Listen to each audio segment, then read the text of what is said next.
నమస్తే, welcome to prime debate. This is Suresh కట్ట. మొత్తానికి తెలంగాణలో రాజకీయాలు రోజు రోజుకి హీట్ పుట్టిస్తున్నటువంటి సిచ్యువేషన్ మనం చూస్తున్నాం. అలాగే ఇంకా రెండో జాబితా కోసం చాలామంది వెయిట్ చేస్తారు. ఇటు కాంగ్రెస్ పార్టీకి సంబంధించిన వాళ్ళు కావచ్చు, అలాగే బీజేపీ వాళ్ళు కావచ్చు.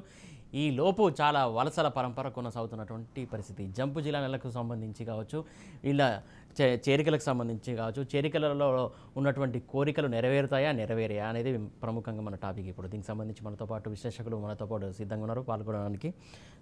కర్ణే అరవింద్ గారు, బీఆర్ఎస్ అధికార ప్రతినిధి. నమస్తే అండి అరవింద్ గారు. అలాగే నమస్తే అండి శ్రవణ్ గారు, బీజేపీ అధికార ప్రతినిధి. శ్రవణ్ గారు నమస్తే అండి.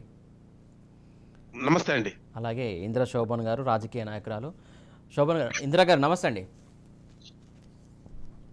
అలాగే నెక్స్ట్ లింగం యాదవ్, కాంగ్రెస్ అధికార ప్రతినిధి. నమస్తే అండి లింగం యాదవ్ గారు. నమస్తే. యాదవ్ గారు చెప్పండి, మొత్తానికి మీ పార్టీలో చేరికలకు సంబంధించి పరపర చాలా కొనసాగుతుంది. ఉన్నటువంటి సిచ్యువేషన్లో వాళ్ళ కోరికలు కూడా అలాగే ఉంటాయి కదా, ఎలా సమవుజ్జీలు చేస్తారు? గుడ్ ఈవినింగ్ అండి. ముందుగా రాజ్ న్యూస్ ప్రేక్షకులకు, మరి అదేవిధంగా నాతో పాటు పాల్గొన్న కో ప్యానలిస్టులందరూ కూడా నమస్కారం. మీరు అన్నట్టు ఈరోజు తెలంగాణలో ఇలా సబ్బండ వర్గాలు కూడా కాంగ్రెస్ పార్టీకి సపోర్ట్ చేస్తున్నారు. ఆ రోజు తల్లి సోనియా గాంధీ గారు తెలంగాణ ఇచ్చినప్పుడు ఆ రోజు సబ్బండ వర్గాలకు అందరికీ న్యాయం జరుగుతుందని ఆ రోజు తెలంగాణ కాంగ్రెస్ పార్టీ ఇవ్వడం జరిగింది. మరి 9.5 ఏళ్లుగా ఇలా అధికారంలో ఉన్నటువంటి బీఆర్ఎస్ పార్టీ కల్వకుంట్ల కుటుంబం నియంతృత్వ విధానాలను అనుసరిస్తూ తెలంగాణలో ప్రజాస్వామ్యాన్ని కూనీ చేస్తూ ఆ రోజు తెలంగాణ కోసం ఏదైతే నీళ్లు నిధులు నియామకాల కోసం కొట్లాడినామో ఇవాళ అవన్నీ చేయకుండా ఇవాళ మనం చూస్తున్నాం. నీళ్ల పేరు మీద జరుగుతున్నటువంటి అవినీతి మనకు తెలియదు కాదు. నిన్నగాక మొన్న కాళేశ్వరంలో మేడిగడ్డ ఎట్లా బ్యారేజ్ ఎట్లా లీక్ అవుతుందో మేము మొదటి నుంచి కాంగ్రెస్ పార్టీగా చెప్తుంది అదే. ఇవాళ కాళేశ్వరం అనేది అది ఒక కరప్షన్ కుప్పగా తయారైంది. దాని పేరు మీద కమిషన్లు తీసుకుంటున్నారు తప్ప నిజంగా దాన్ని కట్టడానికి వాళ్ళు ప్రయత్నిస్తలేరని మేము మొదటి నుంచి చెప్తున్నాం. అదేవిధంగా ఇవాళ ఉద్యోగాల పేరు మీద తెలంగాణ వస్తే ఉద్యోగాలు వస్తాయని ఆ రోజు కొట్లాడినటువంటి యువతలు ఇవాళ చూస్తున్నాం ఆత్మహత్యల పాలైంది. ఇక నిన్నగాక మొన్న ప్రవళిక అనే అమ్మాయి, వరంగల్కి సంబంధించిన అమ్మాయి ఆత్మహత్య చేసుకుంది. అంటే ఇలా తెలంగాణలో తల్లుల కడుపు కోత కోస్తుంది బీఆర్ఎస్ ప్రభుత్వం. అంటే ఇవాళ ఎక్కడ కూడా కేసీఆర్ ఫ్యామిలీకి తప్ప ఇవాళ కల్వకుంట్ల ఫ్యామిలీకి తప్ప ఎవరికి కూడా ఈ తెలంగాణలో నియామకాలు జరగలే. అంటే ఇవాళ మళ్ళా కాంగ్రెస్ పార్టీ ద్వారా మాత్రమే ఈ తెలంగాణ ప్రజలకు న్యాయం జరుగుతుందని ఇలా సబ్బండ వర్గాలు కూడా, అందుకే ఇలా దళితులు, మైనార్టీలు, ఆదివాసీలు, గిరిజనులు, ఇలా బలహీన వర్గాలు అందరూ కూడా, యువత కూడా, రైతులు అందరూ కూడా ఇలా కాంగ్రెస్ పార్టీకి సపోర్ట్ చేస్తున్నారు. ఇలా మనం చూస్తుంటే కూడా ఈ మధ్యలో జరుగుతున్నటువంటి ఏ పార్టీ నుంచి కాంగ్రెస్ పార్టీ సెంట్రల్ అధికారం లేదు, ఇక్కడ రాష్ట్రంలో అధికారం లేదు. మరి వీళ్ళందరూ కూడా ఇలా ప్రతిపక్షంలో ఉన్నటువంటి కాంగ్రెస్ పార్టీకి వస్తున్నారంటేనే మనం క్లియర్గా అర్థం చేసుకోవచ్చు.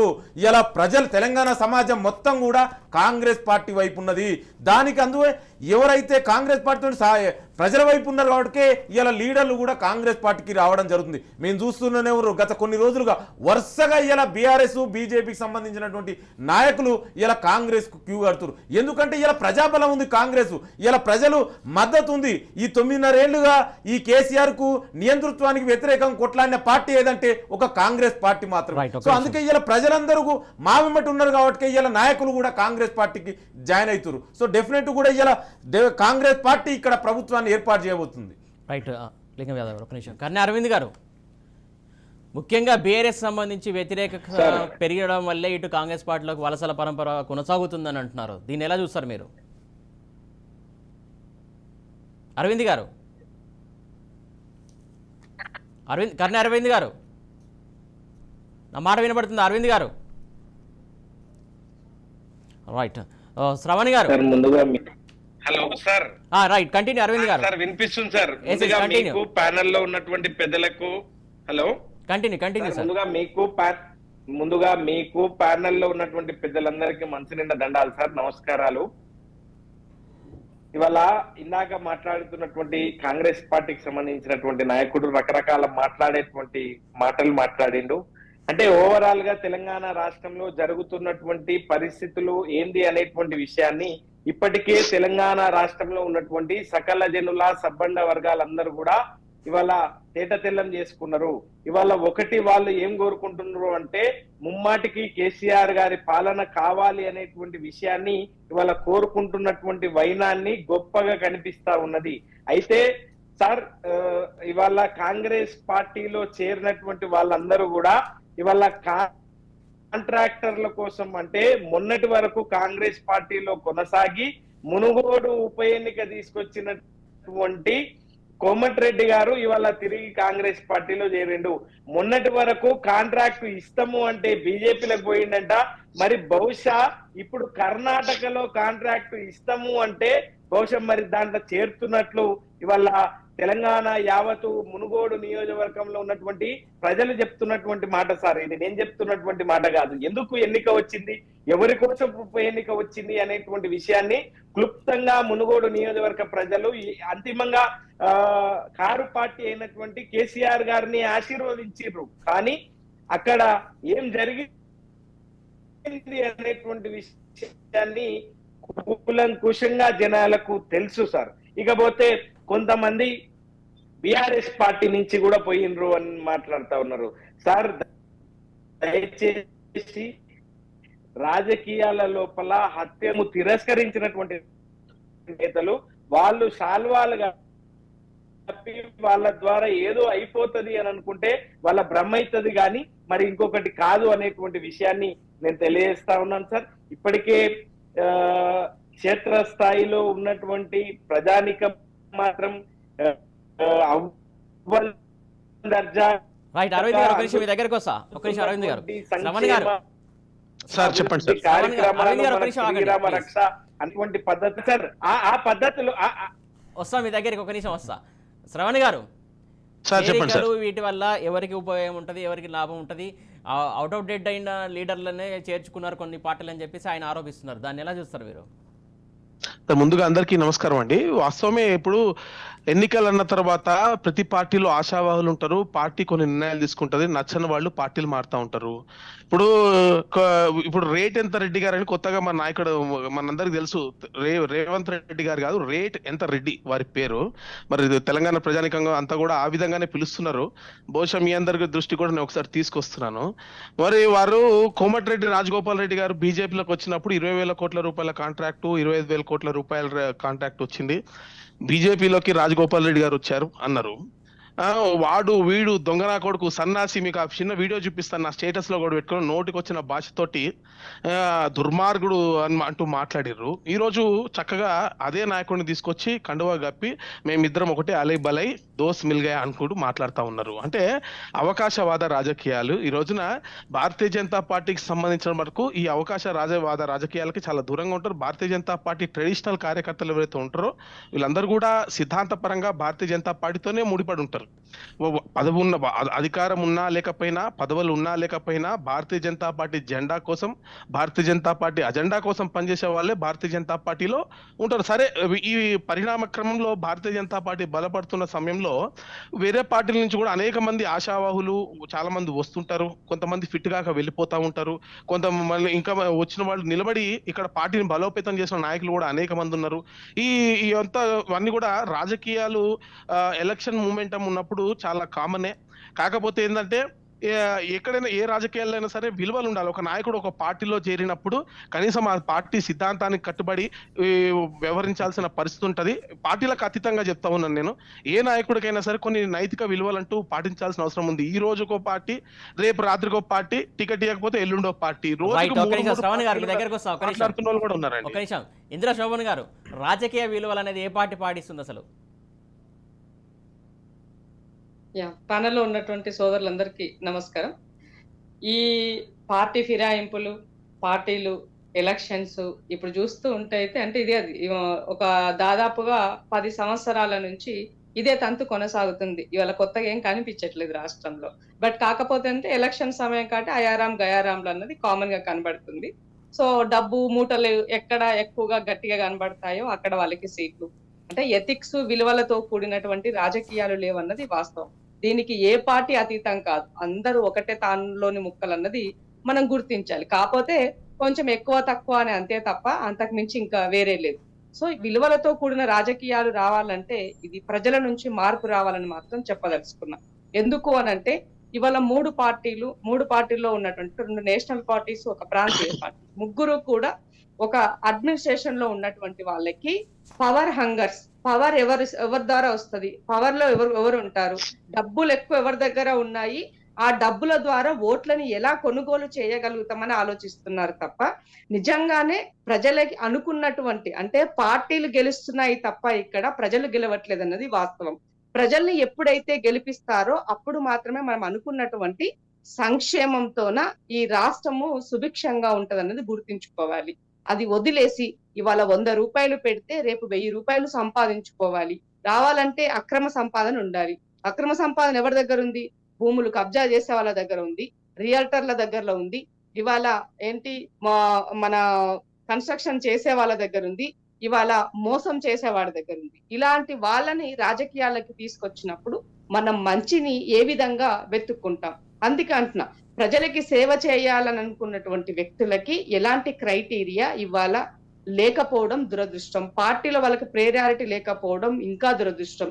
అంటే పొద్దున్న లేసి జెండా బట్టి, అంటే డబ్బు లేనివాడు ఏం చేస్తున్నాడు?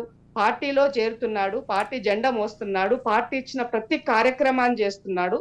5 సంవత్సరాలు పార్టీ కోసం పని చేస్తే నాకు నా పార్టీ నన్ను గుర్తిస్తదేమో, నాకు టికెట్ ఇస్తదేమో అని ఆశించినటువంటి వాళ్ళకి, ఇచ్చిన అన్ని కార్యక్రమాలను సిన్సియర్ గా చేసినటువంటి వాళ్ళకి నిరాశ మిగిల్చి ఈ పార్టీలో కాకుండా పక్క పార్టీలో ఉన్నటువంటి వాళ్ళు, లేదు అసలు రాజకీయాలకే సంబంధం లేకుండా కొత్తగా రాజకీయం చేయాలనుకున్న బిజినెస్ మ్యాన్లకి తీసుకొచ్చి టికెట్లు ఇవ్వడం ద్వారా మనం మంచిని ఎలా వెతుక్కుంటాము? ఇది అందరికీ ఇవాళ ఇది మనం ఆత్మ పరిశీలన చేసుకోవాలి. ప్యానెల్లో ఉన్న నా సోదరులకు అందరికీ తెలుసు. బట్ వాళ్ళు ఒక పార్టీ లైన్ లో ఉన్నారు కాబట్టి తప్పకుండా ఆ పార్టీ లైన్ లో వాళ్ళు మాట్లాడుతున్నారు. కానీ అది తన వరకు వచ్చినప్పుడు ఆ యొక్క బాధ భావోద్వేగాన్ని బయటకు వచ్చి మాట్లాడతారు. బట్ నేనేమంటానంటే, విత్ ఇన్ పార్టీలో పార్టీ జెండా మోసినటువంటి కార్యకర్త పార్టీని నిలదీయండి. పార్టీలో అసలు మినిమం క్రైటీరియా, ఒక పార్టీలో 1 సంవత్సర కాలం పాటున్న పని చేయాలి, పార్టీ ఐడియాలజీని తెలుసుకొని ఉండాలి, ప్రజల యొక్క సంక్షేమం పట్ల తనకు ఒక అవగాహన ఉండాలి. అలాంటి వ్యక్తులని రాజకీయాల్లోకి తీసుకోవాలనేది ఆ పార్టీ తన యొక్క, అంటే వాళ్ళు రాసుకునే పార్టీల యొక్క వాళ్ళ కాన్స్టిట్యూషన్ లో ఉంటుంది. కానీ ఎవరు కూడా దానిని ఇంప్లిమెంట్ చేయకపోవడం అనేది బాధాకరం. అంటే ఇవాళ నిన్నడాక మంచిగున్న పార్టీ కూడా ఇంకో పక్క ఆయనను చూసి వాళ్ళకు కూడా పవర్ కావాలనుకున్నప్పుడు వాళ్ళు కూడా సేమ్ అదే పుంతాలో పోతున్నారు. ఇది సరి అయిన పద్ధతి కాదు. ఇది చాలా ప్రమాదకరమైనటువంటిది. రాబోయే రోజుల్లో కొత్తగా రాజకీయాలకి రావాలనుకున్నటువంటి నవతర యువతరానికి ఇది చాలా పెను ముప్పుగా మారబోతుందన్నది మనం గుర్తుంచుకోవాల్సినటువంటి అవసరం ఉంది. అయితే ఎలక్షన్ కమిషన్ ని మనం ఇక్కడ నిలదీయాల్సినటువంటి అవసరం ఉంది. ఎందుకు అంటుందంటే, ఎలక్షన్ నోటిఫికేషన్ వచ్చిన డే నుంచి ఈ రోజు, అంటే ఎలక్షన్ అనగానే ఒక మందు విడిగా, అంటే ఒక ఏరులై పారుతున్నటువంటి మందు, డబ్బు ప్రవాహం, వీటిని కట్టడి చేయలేకపోతుంది. ఎలక్షన్ కమిషన్ సీరియస్ గా వీటిపైన చెయ్యాలి. సో లిక్కర్ కంప్లీట్ గా ఈ రాష్ట్రంలో బ్యాన్ చేస్తున్నాం, బంద్ చేస్తున్నాము. ఈ నోటిఫికేషన్ వచ్చిన డే నుంచి ఎలక్షన్ కంప్లీట్ అయ్యేంత వరకు అన్నది ఈ రిఫార్మ్ గా తీసుకోవాల్సినటువంటి అవసరం ఉంది. అది జరగట్లేదు. రెండో విషయం ఏంది అని అంటే, ఎవరికి నచ్చినట్టుగా వాళ్ళు, అంటే ఈ పార్టీలో ఉండి ఈ పార్టీలో గెలిచి రేపు అవసరమైతే ఇంకొకరికి కోవట్టుగా పనిచేసేటువంటి పని కూడా జరుగుతుంది. కోవర్టిజాన్ని కూడా మనం కంట్రోల్ చేయకపోతే అంటే ఫిరాయింపుల చట్టాన్ని అమలు చేయకపోవడం ద్వారా ఇది మరొక నష్టాన్ని వాటిల్లో చేస్తుంది. ఏది ఏమైనప్పటికీ కూడా ఇవాళ ఈ పార్టీలో ఉన్నంతసేపు ఈ పార్టీ చెప్పిన సంక్షేమమే బ్రహ్మాండం అంటున్నాం, ఇది బ్రహ్మ పదార్థం అని చెప్తున్నాం. మళ్ళీ కార్యక్రమం ఇక్కడ చూసుకున్నట్లయితే చాలా సంవత్సరం నుంచి జెండా మోసిన వాళ్లకు ఇక్కడ కాంగ్రెస్ పార్టీ కావచ్చు, బీజేపీ కావచ్చు, బీఆర్ఎస్ కావచ్చు, చాలామంది వాళ్ళను పొమ్మలేక పొగబెడుతురు అనే ఒక నినాదం వస్తుంది. ఈ నెక్స్ట్ ఇంకోటి ఏంటంటే, ముఖ్యంగా పాత వాళ్ళను పట్టించుకోవట్లేదు, ఇన్ని సంవత్సరాలు జెండా మోసినందుకు మాకు ఇదా గౌరవం ఇచ్చేదని చెప్పేసి సీనియర్ నాయకులు కూడా అంటున్నటువంటి పరిస్థితి. వాళ్ళని ఎలా చూస్తారు, ఏం చేస్తారు అసలు? డెఫినెట్గా అండి. ఇప్పుడు నేనేమంటున్నాను, ఒక్క నిమిషం ఇందిరా గారు, ఒక్క నిమిషం మీ దగ్గరకు వస్తా, ఒక్క నిమిషం యాదవ్ గారు. ఎస్, జనరల్గా ఏంటంటే ఏ పార్టీలైనా కూడా ఇట్లాంటి పార్టీలు, ఒక పార్టీ నుంచి పనిచేసి సడన్గా గెలిచిన వాళ్ళు కానీ, ఇలా దేశంలో మేము అదే చెప్తున్నాం, ఇలా బీజేపీ చేస్తుంది ఏంటంటే, గెలిచిన ఎమ్మెల్యేలను కూడా నడి బజార్లో సంతలో పశువులు కొన్నట్టు కొంతురు. ఇలా మీకు కర్ణాటకలో ఏం జరిగింది, మధ్యప్రదేశ్లో ఏం జరిగింది, లెట్ మీ ఫినిష్. మీరు ఇట్లా అట్లాంటి పరిస్థితులు ఈ దేశంలో ఉంది ఇవాళ. ఇలా అదే చెప్తున్నాం, మేము ఒక చదువుకు యూనివర్సిటీ స్కాలర్ గా బయట నుంచి వచ్చి మేము ఏమనుకున్నాం, ప్రజాస్వామ్యంలో ఇలా పార్టీలో ప్రజాస్వామ్యం ఉంటుంది, ఒక ప్రజాస్వామ్యం ప్రజాస్వామ్యాన్ని రాజ్యాంగం ప్రకారం నడుచుకుంటారు అనుకున్నాం, రాజ్యాంగం ప్రకారం నడుచుకుంటారు అనుకున్నాం. కానీ ఇలా ఏం జరిగింది, మహారాష్ట్రలో డే లైట్ల ప్రజాస్వామ్యాన్ని మర్డర్ చేసి ఇలా షిండేలని వర్గాన్ని తయారు చేస్తున్నారు. నిన్నగాక మొన్న ఏం చెప్పారు, ఇదే బీజేపీకి సంబంధించిన national general secretary organisation BL Santosh గారు ఏమన్నారు, మేము ఎట్లయినా ప్రభుత్వాన్ని చేస్తాం, ఇక్కడ ఏర్పాటు చేస్తాం. అంటే what is that mean by, అంటే మేము ఏం చెప్తున్నాను, ఇలా మొయినాబాద్ ఫామ్ హౌస్ కేసు ఏమైంది అంటే ఇలా ప్రజాస్వామ్యాన్ని నమ్మని పార్టీలు ఇలా తెలంగాణలో ఉన్నటువంటి బీఆర్ఎస్ కూడా దీని అతృత్వం కాదు. బిఎల్ సంతోష్ గారి గురించి నీకేం తెలుసు, నీ కాన్స్టిట్యూషన్ తెలుసుకో. ఆయన ఏం చెప్పాడు, మొయినాబాద్ ఫామ్ హౌస్ కేసు ఏమైంది, మొయినాబాద్ ఫామ్ హౌస్ కేసు ఏమైంది, ఎందుకు బండి సంజయ్ కేసు ఏమైంది, కవిత లిక్కర్ స్కామ్ కేసు ఏమైంది. మేము మొదటి నుంచి అదే చెప్తున్నాం, బీజేపీ బీఆర్ఎస్ రెండు ఒకటే, వీళ్ళిద్దరూ కూడా కలుపుకొని ఇలా కాంగ్రెస్ పార్టీ అధికారంలోకి వస్తుంది. Brother let me finish, if you allow. ఇద్దరు మాట్లాడితే ఎవరికి అర్థం కాదు బ్రదర్. నువ్వు నన్ను మాట్లాడి ఎక్కడ నువ్వు మాట్లాడు, ఇద్దరు మాట్లాడితే నువ్వేమైనా మాట్లాడాలనుకుంటే యూ విల్ ఫినిష్. నువ్వు చెప్పేస్తే బాగానే ఉందిలే. ఇవాళ దేశంలో జరుగుతున్నా, దేశంలో నడి బజార్లో పశువులను కొన్నట్టు కొన్నారా మీరు. మళ్ళీ నాకు చెప్పేది నువ్వు ప్రజాస్వామ్యం గురించి చదువుకో, రాజ్యాంగాన్ని మారుస్తున్న వ్యక్తులు నువ్వు ఏం మాట్లాడతా. ఇద్దరు మాట్లాడితే ఎవరికి మిత్రమా ఎవరికి అర్థం కాదు, ప్రేక్షకులు వాళ్ళు కన్ఫ్యూజ్ అవుతారు. నేను మాట్లాడతాను, మీరు మాట్లాడినప్పుడు నేను మాట్లాడలే, నేను మాట్లాడనివ్వండి. మీరు నేను మాట్లాడినప్పుడు మీరు ఆగండి, వెయిట్ చేయండి. ఇష్టం ఉండడం అట్లా దిస్ నాట్ ఏ వే కదా. నువ్వేం మాట్లాడుతున్నావు, నీకంటే 100 రెట్లు ఎక్కువ మాట్లాడతా, యూనివర్సిటీస్ కాలేజ్ 100 రెట్లు ఎక్కువ మాట్లాడతా. That is not a way. When I am speaking to you, listen. When you speak, I listen. Definitely. This is not a way. Speak properly. Yes, I will speak. What he said exactly. And that is the way difference between you don't allow to others to speak. ఇది నీ party సిద్ధాంతం, నా party సిద్ధాంతం అది కాదు. నేను అతను decent ను కూడా అగ్రీ చేసే వ్యక్తి నా పార్టీ సిద్ధాంతం. అట్లాంటి నుంచి విలువల నుంచి వచ్చిన వ్యక్తిని నువ్వు. సో నేను ఏం చెప్తున్నంటే ఇలా దేశంలో జరుగుతున్నటువంటి పరిస్థితులను మనం అర్థం చేసుకోవచ్చు. ఇలా షిండే వర్గాల్ని ఎంకరేజ్ చేసి ప్రభుత్వాన్ని, ఎలక్ట్ అయిన ప్రభుత్వాన్ని కూలదోసినటువంటి ఈ బీజేపీ ఇలా సేమ్ ఇక్కడ బీఆర్ఎస్ కూడా అదే కదా. ఇలా ఒక పార్టీ నుంచి గెలిచిన ఎమ్మెల్యేని తీసుకుంటారు. అంటే మీ ఏం చెప్తున్నాం అంటే ఒక స్కాలర్గా మేము ఏమనుకున్నాం, ఒక డిగ్నిఫైడ్గా ఒక యువత ఇలా రాజకీయాలు రావాలంటే భయపడుతున్నారు. ఎందుకంటే ఎప్పుడు గెలిచి ఇలా 1000 కోట్లకు చేసింది ఎక్కడండి. ఇలా కేసీఆర్ తెలంగాణలో అధికారంలోకి వచ్చిన తర్వాత ఇలా దాదాపు ఎలక్షన్ని కాస్ట్లీ ఎలక్షన్ చేశాడు. ఒకప్పుడు ఎలక్షన్స్ అంటే ఎవరైనా సాధారణ వ్యక్తులు కూడా కాంటెస్ట్ చేయొచ్చు అనేసి నుంచి ఇలా కనీసం 100 కోట్లు 1000 కోట్లు ఉంటే తప్ప ఇలా ఎమ్మెల్యేలుగా పోటీ చేయలేము అనే విధంగా తీసుకొచ్చిన చరిత్ర కూడా ఇలా కేసీఆర్ దక్కుతుంది. అందుకే ఇలా కేసీఆర్ ఇలా బీజేపీ గురించి ఇక్కడ తెలంగాణ మాట్లాడుకోవడం కూడా వేస్ట్. ఎందుకంటే అసలు తెలంగాణలో బీజేపీ లేదు. ఇలా చూస్తూనే ఉన్నాం మనం ఏం జరుగుతుందో. బీజేపీ ఇలా ఇదే బీఆర్ఎస్ కర్ణాటకలో జేడీఎస్ కు బీజేపీకి సపోర్ట్ చేసి కాంగ్రెస్ ని ఓడగొట్టాలని చూసారు. కానీ తెలివైన కర్ణాటక ప్రజలు అక్కడ బుద్ధి చెప్పారు. అదే విధంగా తెలివైన చైతన్యవంతమైనటువంటి తెలంగాణ ప్రజలు రేపు బీఆర్ఎస్ కు బుద్ధి చెప్తారు. ఏది పడితే అది మాట్లాడటం కాదు, నేను సమాధానం చెప్తాను. నేనేమంటున్నా సార్ నేనేమంటున్నా, బిఎల్ సంతోష్ గారు అనే ఆయన ఈ దేశం కోసము జీవితాన్ని సర్వస్వం త్యాగం చేసి పెళ్లి పెటాకులు లేకుండా వ్యక్తి. ఆయన మాట్లాడినట్టుగా చెప్పండి, నేను యాక్సెప్ట్ చేస్తా, దానికి సమాధానం ఇస్తా. ఆయన మాట్లాడినటువంటి వర్డ్స్ తీసుకొచ్చి నోట్లో పెట్టి లాస్ట్ టైం కూడా మనం డిస్కస్ చేసినాం ఇదే దీపట్లో. బిఎల్ సంతోష్ గారు ఏం మాట్లాడినప్పుడు ఎదురుకుండా ఉన్నటువంటి వ్యక్తిని ప్రత్యక్ష సాక్షిని నేను చెప్పిన క్లియర్ గా ఏం మాట్లాడిరు అనేది. అంతేగాని ఆయన మాట్లాడినటువంటి మాటలను తీసుకొచ్చి బిఎల్ సంతోష్ గారు మాట్లాడి అని చెప్పడం wrong. Number 1.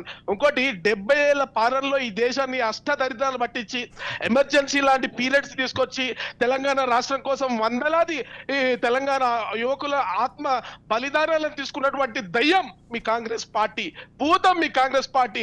Yes, Sonia Gandhi బలి దేవత, తెలంగాణ దేవత కాదు, తెలంగాణ బలి దేవత. బలి కోరుకుంది, బలి తీసుకుంది తెలంగాణ అమరవీరులని. దీని గురించి మాట్లాడు. అసలు ఈ దేశంలో అవినీతి నేర్పింది ఎవరండి? కాంగ్రెస్ పార్టీ కదా. ఈ దేశంలో వరుసగా 2G 3G Commonwealth games, Colgate, ఏ పడితే అది స్కామ్లకి ఒక పరాకాశ స్కామ్లకి డెఫినిషన్ కాంగ్రెస్ కాదు, అది స్కామ్గ్రెస్. ఇటువంటి కాంగ్రెస్ పార్టీ ఈ రోజు నీతులు చెప్తుందండి. భారతీయ జనతా పార్టీలో ఏ ఒక్క ఎమ్మెల్యే వచ్చినా, ఏ ఒక్క ఎంపీ వచ్చినా కూడా రిజైన్ చేసి ఎన్నికల్లో పోటీ చేసి మీరు గుర్తు పెట్టుకోవాలి. మధ్యప్రదేశ్ ఏం జరిగింది మిత్రమా? మధ్యప్రదేశ్ కర్ణాటకలో మీరు రిజైన్ చేసిరా? కర్ణాటకలో రిజైన్ చేసి కూలగొట్టిరా? మధ్యప్రదేశ్లో రిజైన్ చేసుకున్నాడు, గోవాలో మణిపూర్లో రిజైన్ చేశారా? కాంగ్రెస్ పార్టీ ఓట్ చేయరని చెప్పండి. అసలు PFI ని బజరంగ్ దళ్ విషయం తీసుకొచ్చి అక్కడ మత రాజకీయాలు చేసింది కాంగ్రెస్ పార్టీ కదా. మిత్రమా, ఇక్కడ చర్చ నువ్వు 9 ఏళ్ళుగా ఏం చేసినావో చెప్పు మిత్రమా. ఉగ్రవాది సంస్థకు కొమ్ము కాసి బజరంగ్ దళ్ ని బ్యాన్ చేస్తా అని చెప్పి అక్కడ మేనిఫెస్టోలో పెట్టి ముస్లిం ఓట్స్ ని పోలరైజ్ చేసుకుని గెలిచి పబ్బం కట్టుకున్న పార్టీ ఈ రోజు నేను కర్ణాటక తీసుకొని దమ్ముంటే రండి, బెంగళూరు నేను తీసుకుపోతాను సవాల్ విసురుతున్నా. రైతులు ఏడుస్తా ఉన్నారు, నిరుద్యోగులు ఏడుస్తా ఉన్నారు. మీరు ఇచ్చిన హామీలన్నీ గ్యారెంటీలన్నీ బూటకాలు, దోపిడీలు, మోసాలు. అక్కడ మహిళలు ఏడుస్తా ఉన్నారు, రైతులు ఏడుస్తా ఉన్నారు, నిరుద్యోగులు వేస్తారు. మీరు ఇచ్చే ఈ రోజు నిన్న నా ఫ్రెండ్ వచ్చిందండి బెంగళూరులో, అక్కడ పనిచేస్తారు, రోబోట్స్ బోస్ అనే ఒక సాఫ్ట్వేర్ కంపెనీలో పనిచేస్తాడండి. ఆయన కరెంట్ బిల్లు తీసి చూపించాడు క్లియర్ గా. ఎంత దగ, ఎంత మోసము. ఈ రోజు గృహలక్ష్మి పథకం పేరుతోటి గృహజ్యోతియో గృహలక్ష్మి ఉంది ఒకటి, ఆ కరెంటు బిల్తో దాంట్లో ఎక్స్ట్రా ఈ రోజు 3,000 రూపాయలు 4,000 రూపాయలు బిల్లులు వేసి ప్రజలను నడ్డి విరుస్తున్నారండి. రైతులైతే ఒకటే ఏడుపు. అక్కడ దమ్ముంటే మీకు చేతనైతే నేను సవాల్ విసురుతున్నా, రండి పోదాం కర్ణాటకకి. రండి మిత్రమా, నేను వెల్కమ్ చేస్తున్నా. రా, నేనే వెల్కమ్. మీ కేటీఆర్ కూడా చెప్పావు, మీరు రండి. బీజేపీ ఇద్దరు ఒకటే కదా, బీజేపీ బీఆర్ఎస్ ఒకటే కదా. That's what I am saying. మీరు బీజేపీ బీఆర్ఎస్ ఒకటే కదా. I have that clarity. Telangana ప్రజలందరూ కూడా అది తెలుసు. కాంగ్రెస్ పార్టీ దీని గురించి మీరు మాట్లాడతారు ఏంటండి సురేష్ గారు? ఇప్పుడు ఆయన అలిగేషన్ చేశాను. నేను ఒకసారి ఒక 1 minute లో నేను మాట్లాడు. మీ దగ్గరకు అరవింద్ గారు మీరే మాట్లాడండి. బీజేపీ సార్ ఇవాళ బీజేపీ కాంగ్రెస్ పార్టీ వాళ్ళు స్కాముల గురించి, స్కీమ్ల గురించి మాట్లాడుతుంటే వేదాలు మీ ఐడియా బాగా బ్రేక్ అవుతుందండి. సిగ్నల్స్ లేవు, ఒకసారి చూసుకోండి అరవింద్ గారు. అంటే సార్ ఇప్పుడు ఓకేనా? Okay, little okay, continue. Sir ఇవాళ కాంగ్రెస్ బీజేపీ వాళ్ళు మాట్లాడుతూ ఉంటే వేదాలు వర్ణించినటువంటి దయ్యాలు కూడా సిగ్గుపడతాయి సార్. దురదృష్టము వేదాలు వర్ణించిన సార్, ప్లీజ్ డిఫైన్ ఇట్. స్కీములు అనే విషయం మాట్లాడితే మీరు ఈ 8.5 అరవింద్ గారు మీ వాయిస్ కంప్లీట్ క్లియర్ గా వినబడట్లేదు. ఒకసారి సిగ్నల్స్ చూసుకోండి. ఒకసారి మీ దగ్గరకు వస్తా. ఒక్క నిమిషం ఒకసారి సిగ్నల్స్ సరి చూసుకోండి. ఇందిరా గారు, ఈ రాజకీయ విమర్శలు, ప్రతి విమర్శలు మనం శరమామూలుగా చూస్తుంటున్నాం. కాకపోతే ఇక్కడ మెయిన్గా ఒక పార్టీ మేము లీడ్ చేయబోతున్నాం అంటే ఇంకొక పార్టీ లీడ్ చేయబోతున్నామని చెప్తున్నది. అసలు ఏంటి పరిస్థితి? ప్రజలు కూడా దీంట్లో చాలా కన్ఫ్యూజ్ క్రియేట్ అవుతున్నటువంటి సిచ్యువేషన్. తెలంగాణ రాష్ట్రంలో ప్రజలు చాలా క్లియర్ గా క్లారిటీలో ఉన్నారండి. ఎందుకు అనంటే ఎవరు ఏంటి, ఎవరి పాలన ఏంటి అన్నది ఆల్రెడీ ప్రజలు చూసారు. ఇచ్చినటువంటి హామీలు ఏ విధంగా గతంలో నెరవేర్చింది కాంగ్రెస్ అనే దాంట్లో వాళ్ళకు ఒక ఐడియా ఉంది. ఇప్పుడు కొత్తగా మళ్ళీ గవర్నమెంట్ అంటే మేము రేపు పవర్ లోకి వస్తే ఏమి ఇస్తామో ప్రజలకని చెప్పినటువంటి దాంట్లో కూడా ప్రజలకి ఆ నమ్మకం కుదురుతుంది. కాబట్టి ఇవాళ బీఆర్ఎస్ కానీ బీజేపీ కానీ పెద్ద ఎత్తున విమర్శలు చేయడం అనేది మొదలు పెట్టారు. అయితే నేను ఏ పార్టీలలో నేను లేను, ఒక న్యూట్రల్ వ్యక్తిగా నేను నా యొక్క ఒపీనియన్ మాత్రమే చెప్తున్నాను. ఇక్కడ మీరు గమనించాల్సిన విషయం ఏంటి అనంటే బీజేపీ సోదరులు చాలా మాట్లాడారు. నేను ఒక తెలంగాణ వాదిగా, తెలంగాణ బిడ్డగా, తెలంగాణ రాష్ట్రంలో ఒక ట్రాన్స్పరెంట్ అకౌంటబిలిటీ పాలన కావాలని కోరుకున్నటువంటి వ్యక్తిగా నేను వాళ్ళని ఒకటే అడగదలుచుకున్నా. భారతీయ జనతా పార్టీ కేంద్రంలో అధికారంలో ఉంది. ఈ రాష్ట్రంలో జరిగేటువంటి అవినీతి పట్ల అయ్యుండొచ్చు, ఈ రాష్ట్రంలో ఉన్నటువంటి పట్ల గల్లీ లీడర్ నుంచి ఢిల్లీ లీడర్ వరకు పదే ఉచ్చరిస్తున్నారు. బట్ దాని పట్ల యాక్షన్ ఎందుకు లేదు అని నేను మిమ్మల్ని అడగదలుచుకున్నా. రెండో విషయం, రీసెంట్ గా మీరే చాలా పెద్ద ఎత్తున ఒక లిక్కర్ స్కామ్ గురించి పెద్ద ఎత్తున చాలా ఆరోపణలు చేశారు. ఇక 2 నిమిషాల్లో అరెస్ట్ అయిపోతుందని మాట్లాడినారు. అంటే ఒక ఉమెన్ ని మీరు చాలా ఎన్ని రకాలుగా క్రిటిసైజ్ చేయాలో అన్ని రకాలుగా చేసి మాట్లాడినారు. మరి ఆ కేసు ఏమైంది? ఇవాళ ఆమె అరెస్ట్ కాబడిందా, లేకుంటే లేనటువంటి దాని ద్వారా మీరు అపవాదు పాలు చేశారా, లేదు నిజంగానే ఉంటే దాన్ని ఏమైనా కప్పిపుచ్చే ప్రయత్నం చేస్తారన్నది క్లారిటీ ఇవ్వాల్సినటువంటి బాధ్యత బీజేపీ పట్ల ఉన్నది. ఇవాళ బీజేపీ రాష్ట్రంలో ఒక గ్రాఫ్ ఇలా పెరిగినటువంటి గ్రాఫ్ సడన్ గా ఎందుకు గ్రాఫ్ డౌన్ అయ్యింది అన్నది వాళ్ళ ఆత్మ పరిశీలన చేసుకోవాల్సిన అవసరం ఉంది. ఇవన్నీ ప్రజలకు అర్థమైపోయింది. కాబట్టి ప్రజలు ఏంటి, ఎస్ ఈ రాష్ట్రంలో తెలంగాణ ఇచ్చినటువంటి పార్టీ కాంగ్రెస్ గా ఇవాళ తెలంగాణలో ఉద్యమ భూమిక పోషించినటువంటి కేసీఆర్. కేసీఆర్ గారికి 10 సంవత్సరాలు అధికారం ఇచ్చాము. కేసీఆర్ గారు ఏంటో ఏం ప్రూవ్ చేశారు అన్నది ప్రజలకి అర్థమైపోయింది. ఈ రాష్ట్రం ఎన్ని లక్షల కోట్ల అప్పు వైపు నెట్టివేయబడ్డది. ఇవాళ నీళ్లు నిధులు నియామకాల పేరుతోటి ఎవరికి ఏమొచ్చాయి ఏమిచ్చారు ఒక కాళేశ్వరం బూచిగా చూపించి వాళ్ళ నెలసరి జీతము కూడా 1వ తారీఖు రానేటువంటి పరిస్థితిలోకి ఈ రాష్ట్రాన్ని నెట్టివేయబడ్డారు. ఒక కామన్ మినిమం గా బతకాల్సినటువంటి జీవన ప్రమాణాలు కూడా పడిపోయాయి అన్నది ఇవాళ ప్రజలకి అర్థమైపోయింది. కాబట్టే తెలంగాణ ఇచ్చినటువంటి పార్టీ కాంగ్రెస్ పార్టీ వైపుకి ప్రజలు అడుగులు వేస్తున్నారు. ఎక్కడ ఎవరిని కదిలిచ్చినా ఏ రచ్చబండ దగ్గర ఇద్దరు కూర్చొని ఒక చర్చ చేస్తే అక్కడ కాంగ్రెస్ వాళ్ళ నోట వినబడుతుంది అన్నది ఇది సత్యం. నిన్న నేను ఒక కాన్ఫరెన్స్ కి నేను ఆందోళన కాన్ఫరెన్స్ కి వెళ్ళాను. ఎందుకు వెళ్ళానంటే అక్కడ నా పైన 2018లో ఒక కేసు అయ్యింది. కేసీఆర్ గారు ఎలక్షన్ సమయంలో నా పైన అంటే ఆయన చేసిన ప్రచారాన్ని నేను సోషల్ మీడియాలో పెట్టాను, నా పైన కేసు చేస్తారు.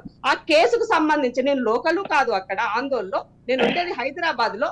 నన్ను బైండ్ ఓవర్ కి రమ్మని చెప్పేసి లోకల్ ఎస్ఐ గారు పర్టికులర్ గా నా పేరు చెప్పి నన్ను రమ్మనిస్తే నేను నిన్న వెళ్ళి అటెండ్ అవ్వడం జరిగింది. అక్కడ ఎంఆర్ఓ గారి ముందు నన్ను హాజరుపరిచారు వాళ్ళు. అంటే ఎంత భయం ఉందో వాళ్ళకి చూడండి, ఆలోచించండి. అంటే భయభ్రాంతులకి గురి చేయడం, పోలీస్ కేసుల ద్వారా ఇవాళ ప్రశ్నించే గొంతుకలను నొక్కివేయాలి అన్నటువంటి ఒక ధోరణి. నేను ఏ పార్టీలో లేను కదా, మీకెందుకు భయం? అంటే ఎక్కడ ఉన్నా సరే ప్రశ్నించే తత్వం ఉన్నటువంటి వ్యక్తులు, ప్రజల కోసం పనిచేసేటువంటి వ్యక్తుల ద్వారా వాళ్ళకు ఇంకాగానే వాళ్ళు ప్రమాదకరం అనేది భయపడుతున్నారు అన్నది అర్థమవుతున్నటువంటి విషయం. ఇక మనుషుల విషయానికి వచ్చినట్లయితే అంటే ఇక్కడ నేను కాంగ్రెస్ పార్టీని నేను ఏదో వెనకేసుకొస్తున్న ఉద్దేశం కాదు. ఉన్న దాంట్లలో హూ ఇస్ బెస్ట్ అనే దాంట్లో మనం కంపారిజన్ చేసుకున్నప్పుడు ఎవరు ఏంటో అర్థమైపోయింది. నిజంగానే కేంద్రంలో అధికారంలో ఉన్నటువంటి బీజేపీ ప్రాపర్ గా డే 1 ఉండినట్లయితే, ఎలాంటి రాజకీయ కోణంలో స్వలాభం గురించి ఆలోచించి ఉండినట్లయితే ఇవాళ తెలంగాణ రాష్ట్ర ప్రజలకు ఈ పరిస్థితి పట్టుండేది కాదు, ఈ గతి ఉండేది కాదన్నది గమనించాల్సినటువంటి విషయం. ప్రతి అప్పులో, ప్రతి అవినీతిలో, ఇక్కడ చేసినటువంటి ప్రతి నిర్ణయంలో కేంద్ర ప్రభుత్వం యొక్క వాటా ఉన్నది. వాళ్ళ యొక్క ఏమంటారు ప్రత్యక్షంగా పరోక్షంగా వాళ్ళ యొక్క ప్రమేయం ఉన్నది అన్నది తెలంగాణ ప్రజలకి అర్థమైపోయింది. కాబట్టే చదువుకున్న పిల్లలు కూడా ఇవాళ మహిళలు గాని, కార్మికులు గాని, కర్షకులు గాని, ఉద్యోగులు గాని ప్రతి ఒక్కరూ కూడా ఇవాళ బీజేపీ పార్టీని ఇవాళ కనీసం ఇవాళ అమిత్ షా గారు ఈ రాష్ట్రానికి కేంద్ర మంత్రి, ఆయన సెంట్రల్ హోమ్ మినిస్టర్ గా ఉండి ఇవాళ ఈ రాష్ట్రంలో ఒక మీటింగ్ పెడితే దానికి స్పందన లేదు. ఇవాళ గుర్తొచ్చిందా బీసీ మీటింగ్ లో బీసీ సీఎం అనౌన్స్ చేయాలని ఇవాళ గుర్తొచ్చిందా మీకు? బీసీగా ఉన్నటువంటి వ్యక్తిని ఆ పదవి నుంచి తొలగించినప్పుడు, అధ్యక్ష పదవి నుంచి తీసేసినప్పుడు ఎందుకు గుర్తు రాలేదు మీకు? ఈ రాష్ట్రంలో బీసీలకంటూ శ్రవణ్ గారు ఇందిరా శోభన్ గారికి నమస్కారం. అక్క, మీరు చెప్పి 100% మీరు రైట్ క్వశ్చన్ వేశారు. I'm ready to answer. కానీ మీరు కొద్దిగా వినండి ప్లీజ్. అటు ఇటు జంప్ చేయొద్దు. ఫస్ట్ ఇంకోటి, ఈ వేదిక ద్వారా ఇందిరా శోభన్ అక్క కూడా నేను భారతీయ జనతా పార్టీలో చేరాలని సాధారణంగా ఆహ్వానిస్తున్నాను. ఎందుకంటే అట్లాంటి వాళ్ళు ఉంటే కూడా ప్రజల మంచి కోరుకునే వాళ్ళు భారతీయ జనతా పార్టీలో ఉండాలని కూడా నేను కోరుకుంటున్నాను ఖచ్చితంగా. అయితే ఒకటి ఏంటంటే, మీరు ఇందాక అన్నారు ఫస్ట్ టీవీలో 2 నిమిషాలు అరెస్ట్ అయింది, 3 నిమిషాలు అరెస్ట్ అయింది చేస్తున్నాం. ఎవరు చేశారక్క ఈ ప్రచారం అంతా? భారతీయ జనతా పార్టీ నాయకులు ఎవరని చెప్పారా? ఎవరు కొన్ని మీడియా ఛానళ్ళు చేసిర్రా? భారతీయ జనతా పార్టీ చేసిర్రా? నేను ఒక చాలా కేటగారికల్ గా చాలా క్లియర్ గా చెప్తా ఉన్నాను. భారతీయ జనతా పార్టీ అజెండా ఈ దేశంలో, ఈ ప్రపంచ వ్యాప్తంగా భారతదేశాన్ని ముందు నిలబెట్టడం, ఆర్టికల్ 370 నుంచి మొదలుకొని మహిళా రిజర్వేషన్ బిల్లులు లాంటి బిల్లులు ఈ దేశంలో ఉమెన్ ఎంపవర్మెంట్ వరకు ప్రతి ఒక్కటి చేసుకుంటూ రావడం ప్రధానమైన అజెండా. ఎస్, ఇప్పుడు లాలూ ప్రసాద్ యాదవ్ లాంటి కేసు మీకు తెలుసా ఎన్ని పట్టింది? 15 సంవత్సరాలు 20 సంవత్సరాలు పట్టింది గడ్డి స్కామ్ బయటికి రావడానికి. ఇప్పుడు కేసీఆర్ ప్రభుత్వం ఇంకా దిగలే, ముందుంది ముసళ్ళ పండగ. ఆ తొందరపడకండి. ఇగో మేము ప్రజాస్వామ్యయుతంగా వ్యవస్థలని వాడుకొని చేయాలనుకోవట్లేదు. ప్రజాస్వామ్యయుతంగా ఈడీలకు కానీ, సిబిఐ కానీ, ఏ సంస్థకు కానివ్వండి, వాళ్ళకి ఫ్రీ హ్యాండ్ ఇచ్చి వాళ్ళ ఎంక్వైరీ వాళ్ళు చేస్తున్నారు. దానికి కావాల్సిన ఒకవేళ కేంద్ర ప్రభుత్వం నుంచి ఏమైనా సహకారం కావాల్సి ఉంటే దాన్ని అందించకపోతే తప్పు. కానీ అవి ఇండిపెండెంట్ గా ఎంక్వైరీ చేస్తాం. మీకు ఇంకో విషయం తెలుసా? నవంబర్ 20 వరకు కవిత గారు కోర్టుకు పోయి తెచ్చుకున్నారు, అప్పటి వరకు విచారణ పిలవద్దని. ఇప్పుడు మ్యాటర్ ఇస్ సబ్ జుడిస్. మీరు ఇప్పుడు తీసుకొచ్చి ఎందుకు అరెస్ట్ చేస్తారంటే దానికి నేను సమాధానం ఏం చెప్తాను? కోర్టు చెప్పింది విచారణకే పిలవద్దని చెప్పింది కోర్టు. దానికి మనం ఏం చేస్తాం? కాబట్టి మన దగ్గర మనకు ఉన్నటువంటి న్యాయ వ్యవస్థలో ఒక ఏ చిన్న కేసు అయినా తీసుకోండి, మీరు ఒక చిన్న కేసు 324 సెక్షన్ పెట్టిన కేసు ఒక 6 ఏళ్ళలో 10 ఏళ్ళలో నడిచేటువంటి వ్యవస్థలో మనం ఉన్నాము. అవునన్నా కాదనుకున్నా మన అందరం. శ్రావణ్ గారు ఒక్క నిమిషం. ముఖ్యంగా వలసలకు సంబంధించి కావచ్చు, క్యాంపెయినింగ్ కావచ్చు, టికెట్ల విషయంలో కావచ్చు, మొత్తానికి ప్రచార హోరులో బీఆర్ఎస్ ఇప్పటికీ ఆల్రెడీ అన్ని టికెట్లు డిక్లేర్ చేసి ముందుందనుకోవాలా, లేకుంటే కాంగ్రెస్ వెనుకబడిందా, లేకుంటే బీజేపీ ముందుందా, ఎవరెవరు ముందున్నారని మనం మాట్లాడుకుందాం. ముఖ్యంగా అరవింద్ గారు, ఇక్కడ ఖచ్చితంగా బీఆర్ఎస్కి కాంగ్రెస్ టగ్ ఆఫ్ వార్గా ఉందనేది చాలామంది అంటున్నటువంటి పరిస్థితి, నిజమంటారా? సార్ ముమ్మాటికి తప్పు సార్. నేను ఎందుకు ఈ మాట కూడా చెప్తా ఉన్నాను అంటే, క్షేత్రస్థాయిలో మేము ఇప్పటికీ అంటే ఆల్మోస్ట్ మేము ఆగస్ట్ ఫస్ట్ వీక్ లో సిట్టింగ్ ఎమ్మెల్యేని ముఖ్యమంత్రి కేసీఆర్ గారు ప్రకటించిన తర్వాత ఇప్పటికే 2 విడతలుగా మా ప్రచారం ముగిసిపోయినటువంటి సందర్భం ఉన్నది. అయితే ఈడ ఉన్నటువంటి నేపథ్యం ఏంటి అంటే సార్, ఇబ్రాహీంపట్నం నియోజకవర్గంలో ఒక గందరగోళమైనటువంటి పరిస్థితిని ఇప్పటికే వాళ్ళ లోపల ఉన్నటువంటి నేపథ్యం ఉంది. కానీ మా ఇబ్రాహీంపట్నం నియోజకవర్గ అభ్యర్థి మంచిరెడ్డి కిషన్ రెడ్డి గారిని భారీ మెజారిటీతో మేము గెలిపించుకుంటాము అనేటువంటి విషయాన్ని కూలంకుషంగా జనాలు వివరించేటువంటి కార్యక్రమం లోపల వాళ్ళే చెప్తా ఉన్నారు సార్. మా దగ్గర ఫోటోలు ఉన్నాయి, మా దగ్గర ఆ రోజు 2014 కంటే ముందు ఉన్నటువంటి ఇబ్రాహీంపట్నం బస్ స్టాండ్ ఏంది, 2014 తర్వాత ఉన్నటువంటి ఇబ్రాహీంపట్నం బస్ స్టాండ్ ఏంది, 2014 కంటే ముందు ఉన్నటువంటి ఇబ్రాహీంపట్నం ఏంది, 2014 తర్వాత ఉన్నటువంటి ఇబ్రాహీంపట్నం ఏంది అనేటువంటి విషయాన్ని ఇవాళ వాళ్ళే వివరించబోతా ఉన్నారు. నాడు నేడు అనేటువంటి కార్యక్రమం తీసుకొని వాళ్ళే మాట్లాడుతున్నటువంటి నేపథ్యం ఉంది. ఇవాళ మా నియోజకవర్గానికి హరీష్ రావు గారు వస్తే వాళ్ళు వివరిస్తా ఉన్నారు, గొప్ప అభివృద్ధి జరిగింది మాకు దగ్గర అనేటువంటి విషయాన్ని వాళ్ళు చెప్తున్నటువంటి నేపథ్యం ఉంది. నాట్ ఓన్లీ ఇబ్రాహీంపట్నం సార్, ఇవాళ 119 నియోజకవర్గాల లోపల జరిగినటువంటి సంక్షేమమే లక్ష్యంగా, అభివృద్ధి ధ్యేయంగా పోతున్నటువంటి బీఆర్ఎస్ పార్టీని తప్పకుండా కడుపులో పెట్టి ఆశీర్వదిస్తాము అనేటువంటి విషయాన్ని కూలంకుషంగా ఇవాళ జనాలందరూ కూడా వివరించేటువంటి ప్రయత్నంలో ఉన్నారు సార్. ఇందాక అక్క చెప్పింది కచ్చీర్ల కాడ ఎవరు ఇద్దరు మాట్లాడుకున్నా వేరే, అది కాదక్క. ఒక అబద్ధాన్ని 100 సార్లు చెప్పి అది నిజం చేసేటువంటి కార్యక్రమంలో ఇవాళ కాంగ్రెస్ పార్టీ ఆ కార్యక్రమాన్ని పూనుకున్నది. కానీ మేము ఏ కార్యక్రమాలు అయితే చేస్తున్నామో, మేము ఏ కార్యక్రమాలు అయితే చెప్పున్నామో ఆ కార్యక్రమాలను చేసి ఉన్నాం. ఇప్పటి వరకు ఏమైతే చేస్తున్నామో అవి చెప్తూ భవిష్యత్తులో ఏం చేస్తాము అనేటువంటి విషయాన్ని వివరిస్తున్నటువంటి గౌరవ ముఖ్యమంత్రి కేసీఆర్ గారి నాయకత్వం ఈ రాష్ట్రానికి శ్రీరామ రక్ష అనేటువంటి పద్ధతిలా ఇవాళ ఉన్నటువంటి నేపథ్యం ఉంది. ఎట్టికైనా మట్టికైనా మనోళ్ళే ఉండాలి కాబట్టి ఇవాళ తప్పకుండా ఇంటి పార్టీ అయినటువంటి పేగు బంధం ఉన్నటువంటి బీఆర్ఎస్ పార్టీని ఆశీర్వదిస్తాము అనేటువంటి విషయం ఒకవైపు, రెండో వైపు ఎందుకు వీళ్ళకు ఓట్లు వేయాలి అనేటువంటి కోణం కూడా ఇంకో కోణం లోపల ఆలోచన చేస్తా ఉన్నారు. దాదాపుగా 12 సార్లు అధికారంలో ఉన్నటువంటి కాంగ్రెస్ పార్టీ ఇప్పటి వరకు వాళ్ళే గనక చేసి ఉంటే ఇట్లా ఎందుకు ఉండే తెలంగాణ అనేటువంటి ప్రశ్న కూడా అక్కడ ఉత్పన్నమైతున్నటువంటి పరిస్థితి ఉందక్క. మీరు అధికారంలో ఉన్నప్పుడు గడ్డి వీకిన్రా, గుడ్డి గుర్రాల పన్ను దోమిన్రా అనేటువంటి విషయాన్ని క్షేత్రస్థాయిలో ఉన్నటువంటి సామాన్య జనాలు ప్రశ్నిస్తున్నటువంటి తీరున్నది. ఇవాళ 6 గ్యారంటీలు అంటున్నటువంటి మాట వాళ్ళకే గ్యారంటీలు లేనటువంటి నేపథ్యం. అరవింద్ గారు ఒక్క నిమిషం, పార్టీలో కాంగ్రెస్ సార్ దయచేసి వస్తాం మీ దగ్గరికి వస్తాం, ఒక్క నిమిషం పూర్తి 1 by 1 మాట్లాడుకుందాం. ఒక్క నిమిషం. లింగం యాదవ్ గారు 2014 కంటే ముందు 14 తర్వాత ఏంటనేది అడుగుతున్నారు, ఏంటి అసలు? అదే చెప్తున్నా, బహుశా మిత్రునికి అదే తెలిస్తే బాగుండు. తెలంగాణ ఇచ్చింది అదేనే కదా, తెలంగాణ ఉమ్మడి ఆంధ్రప్రదేశ్ లో తెలంగాణ సమాజం తెలంగాణ ప్రాంతానికి అభివృద్ధి జరగలేదనే తెలంగాణ ఇచ్చింది. బహుశా నీకు ఆ సోయి కూడా లేకుండా మాట్లాడితే దానికి మేమేం చేయలేము. 9.5 ఏళ్ళుగా అధికారం ఉన్నది ఏ పార్టీ అండి? నువ్వు తెలంగాణలో ఏం చేయవు? ఒక్క నిమిషం, ఇవాళ నువ్వేమన్నావు? ఆ రోజు నువ్వు తెలంగాణలో దళితులు ముఖ్యమంత్రి చేస్తున్నావు, ఎక్కడ పోయింది నీ దళిత ముఖ్యమంత్రి? దళితులకు 3 ఎకరాలు అన్నావు, ఎక్కడ పోయింది దళితులకు 3 ఎకరాలు? ఈ రోజు వరకు 12% రిజర్వేషన్ మైనార్టీలకు గిరిజనులకు ఇస్తున్నావు, ఎక్కడ అమలు చేశావు? నువ్వు డిఎస్సీలు వేసావా, జేఎల్ వేసావా, డిఎల్ వేసావా? ఇవాళ యూనివర్సిటీలో పోతే పరిస్థితి ఏందండి? నువ్వు ఆ రోజు 33% ఉన్నటువంటి బీసీల రిజర్వేషన్ ఇవాళ 23% తగ్గించావు. మరి దీని కారకులు ఎవరు? కనీసం ఇంకిత జ్ఞానం ఉండాలి మాట్లాడుతుంటే. నువ్వు తెలంగాణకి ఏం చేసినావో చెప్పాలి. 9.5 ఏళ్ళుగా నువ్వు ఇచ్చిన హామీలే కదా డబుల్ బెడ్రూమ్లు అన్నావు, ఎక్కడైనా డబుల్ బెడ్రూమ్లు వచ్చాయా? ఆ రోజు కాంగ్రెస్ పార్టీ ప్రభుత్వంలో ఇచ్చినటువంటి దళితులకు అసైన్ ల్యాండ్, ఇవాళ అసైన్ ల్యాండ్ అన్ని తీసుకొని కార్పొరేట్ శక్తులకు కట్టబెడుతున్నటువంటి వ్యక్తి కేసీఆర్. ఇవాళ తెలంగాణలో ఎక్కడైనా ప్రభుత్వ భూమి ఉందా అండి?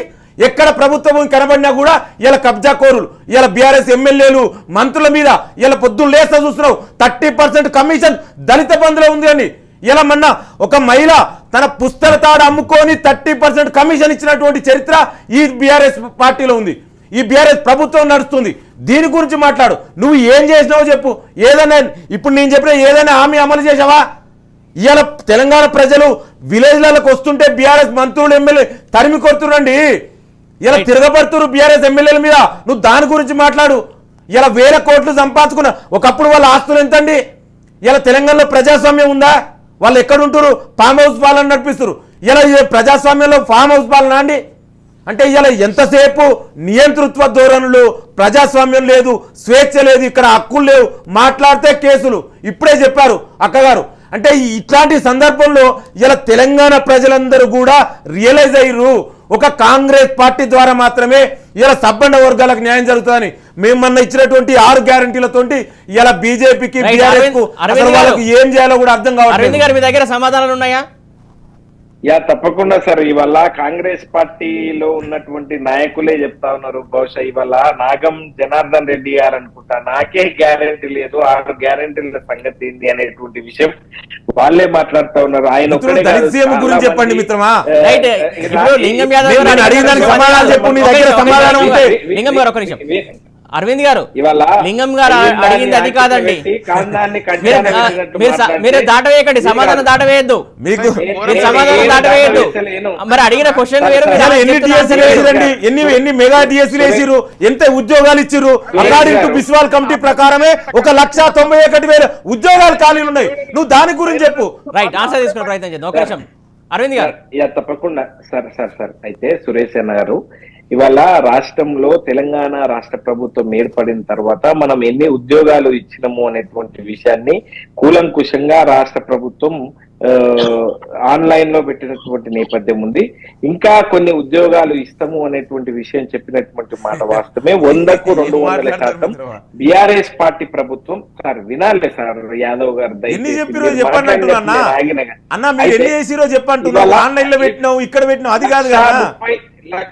1,32,000 ఉద్యోగాలని ఇప్పటికే రాష్ట్ర ప్రభుత్వం ఇచ్చింది సార్. ఇంకా ఉద్యోగాలని ఇస్తాము అనేటువంటి విషయాన్ని రాష్ట్ర ప్రభుత్వం చెప్పింది. చెప్పిన ప్రతి మాట నిలబెట్టుకునేటువంటి బాధ్యత ఇవాళ వేగ్గా నెత్యాకత్య సార్ ప్రతిపక్ష పార్టీల నాయకులకు ఇవాళ ఏది పడితే అది ఇవాళ కాన్స్ట్రక్టివ్ గా కాంక్రీట్ గా చేస్తున్నటువంటి ఈ రాష్ట్ర ముఖ్యమంత్రి కేసీఆర్ గారికి కడుపు నొప్పి బాధ ఎవరికి ఉంటుంది సార్? కన్న తల్లికి ఉంటుంది.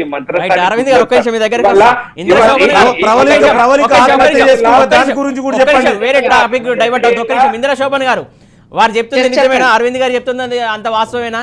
ఉద్యోగాల విషయంలో కావచ్చు, మిగతా విషయాల్లో. ఇప్పుడు నేను సరే before Telangana after Telangana comparison చేద్దాం. 11 సార్లు కాంగ్రెస్ కి అవకాశం ఇస్తే ఏం చేశారని అడుగుతున్నారు. సో ఇప్పుడు ప్రతి ఒక్కరు కూడా అంటే ప్రతి ఒక్కరు ఇవాళ వాళ్ళ యొక్క టెక్నాలజీలో, నేను ఇక్కడ కూర్చొని నా ఇంట్లో కూర్చొని లైవ్ లో మాట్లాడుతున్నంటే ఈ టెక్నాలజీ కాంగ్రెస్ ది. ఇవాళ గ్రామీణ ప్రాంతాల్లో ఉన్నటువంటి పేదరికం పోవాలి, ఆకలి చావలి చావొద్దు అని ఉపాధి హామీ తెచ్చింది కాంగ్రెస్ పార్టీ. భూములు చట్టపరంగా మాత్రమే తీసుకోవాలి అని 2013 యాక్ట్ తెచ్చింది కాంగ్రెస్ పార్టీ. ఆహార భద్రతని కల్పించింది కాంగ్రెస్ పార్టీ. బ్యాంకులను జాతీయకరణ చేసింది కాంగ్రెస్ పార్టీ.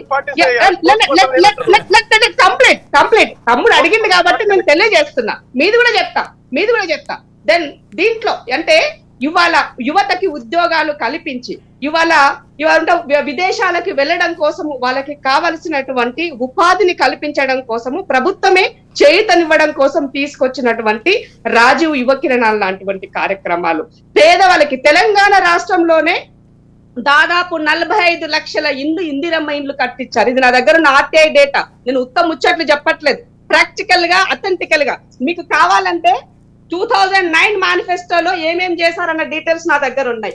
దానితో పాటు నేను ఒక బుక్ రాశాను. నేను షర్మిలపాటలో వెళ్ళినప్పుడు ఆమెతో ఒక బుక్ రాశాను. రాజశేఖర రెడ్డి గారు ఉన్నప్పుడు ఏమేం సంక్షేమం చేశారు 2004 to 2009 వరకు. దీంట్లో ఎవ్రీథింగ్ అథెంటికల్ డేటాతో నా దగ్గర ఉంది.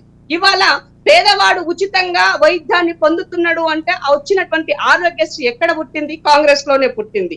ఇవాళ ఫీజు రియంబర్స్మెంట్, యువత చదువుకుంటున్నాడు, పేదరికము చదువుకు దూరం కాకూడదనడానికి ఇచ్చిన ఫీజు రియంబర్స్మెంట్ కాంగ్రెస్ పార్టీ ఇచ్చింది. మరి తెలంగాణ రాష్ట్రం వచ్చిన తర్వాత నాకు ఇంతకన్నా బ్రహ్మాండమైనటువంటిది రావాలి. కానీ ఇవాళ ఇలా జరుగుతుందా? 1వ తారీఖు నాకు జీతమే వస్తలేదు, చదువుకోవాలనుకున్నానికి పురుగులన్నం పెడుతున్నారు. ఇవాళ హాస్టల్ పెంచినమని చెప్తున్నారు తప్ప దాంట్లో సౌకర్యాలేవి? ఆ దవాఖానాలు పెంచినమని చెప్తున్నారు తప్ప దవాఖానాల్లో ఫెసిలిటీస్ ఏవి? ఇవాళ దవాఖానాలలో కుక్క ఏమంటారు ఎలుకలు వచ్చి కుడుతున్నాయి. ఇది రాష్ట్రం యొక్క భవిష్యత్. ఎందుకంటే ఇవాళ ప్రతి ఓడికి పేదోడికి ఇల్లు ఇస్తామని చెప్తున్నారు. డబుల్ బెడ్రూమ్ ఇల్లు ఎంత మందికి ఇచ్చారు? నా ముషీరాబాద్ లో నువ్వు ఇచ్చిన ఇండ్లు ఎన్నో తెలుసా? 120 ఇండ్లు ఇచ్చావు. ఎంత మంది ఉన్నారు ఇలా ముషీరాబాద్ లో? 120 మందే ఉన్నారా? 2,70,000 మంది ఉన్నటువంటి ఓటర్లకు నువ్వు ఇచ్చిన ఇండ్లు 120 ఇండ్లు. దళిత బంధు పేరు పైన ఇవాళ ఎవరికి ఇచ్చారు మీ దళిత బంధు? మీ దళిత బంధు ఎవరికి ఇచ్చారు? ఆల్రెడీ నా ముషీరాబాద్ లో ఆర్టీడేట చెప్తున్నా నేను, ముషీరాబాద్ లో ఉన్నటువంటి ఆల్రెడీ వాడు కంఫర్ట్ గా ఉండి ఇల్లుండి కారుండి ఇలాంటి ఉన్నటువంటి వాళ్ళకి ఇచ్చారు. నా దగ్గర ఉంది ఆర్టీ ఇన్ఫర్మేషన్ ఇస్తారండి ఎవరికి కావాలో నేను చెప్తాను. ఇవాళ బీసీ బంధు ఇవాళ ఏమిచ్చారు? బీసీ బంధు పేరుతోటి ఎవరికి ఇచ్చారు బీసీ బంధు? మీరు చేశారు ఎవరికైనా? ఇది కోరుకుంది, ఇది కాదు కదా మేము కోరుకుంది. సురేష్ చదువుకోవడానికి నాకు ఐ డోంట్ థింక్ మనం we are not going in a right discussion. So అంటే ఇవాళ మీరు ఏం చెప్పాలనుకుంటున్నారు? కాంగ్రెస్ పార్టీ బాగుంది, ఆ తర్వాత బాగాలేదని చెప్పాలనుకుంటున్నారా? ఏం చెప్పాలనుకుంటున్నారు? One second. ఇవాళ నేను ఒక తెలంగాణ బిడ్డగా, ఒక ఉద్యమకారిణిగా ముందేమున్నది, తర్వాత ఏం జరిగింది, అప్పుడేమొచ్చింది, ఇప్పుడేమొచ్చింది చెప్పాల్సిన బాధ్యత నా పైన ఉంది. ఇవాళ నేను ఒక పాలమూరు తీసుకుంటే పాలమూరు రంగారెడ్డి వివక్ష ఎందుకు గురైంది? కాళేశ్వరం ప్రాజెక్టు ఆ రోజు ఏమంటారు 38,000 కోట్ల కంప్లీట్ అవ్వాల్సిన ప్రాజెక్టు ఇవాళ 1,30,000 కోట్లు ఎందుకు పెరిగింది? మెగా కృష్ణారెడ్డి ఏ విధంగా ఇవాళ ప్రపంచంలోనే ఇవాళ 19వ స్థానంలో నిలబడ్డాడు? మరి ఒక నార్మల్ గా ఉన్నటువంటి ఇందిరాశోభన్ ఎందుకో నిలబడలేదు? ఒక ఆదిలాబాద్ లో ఉన్నటువంటి నా ఆదివాసి ఎందుకో నెంబర్ 1 కాలేకపోయినాడు?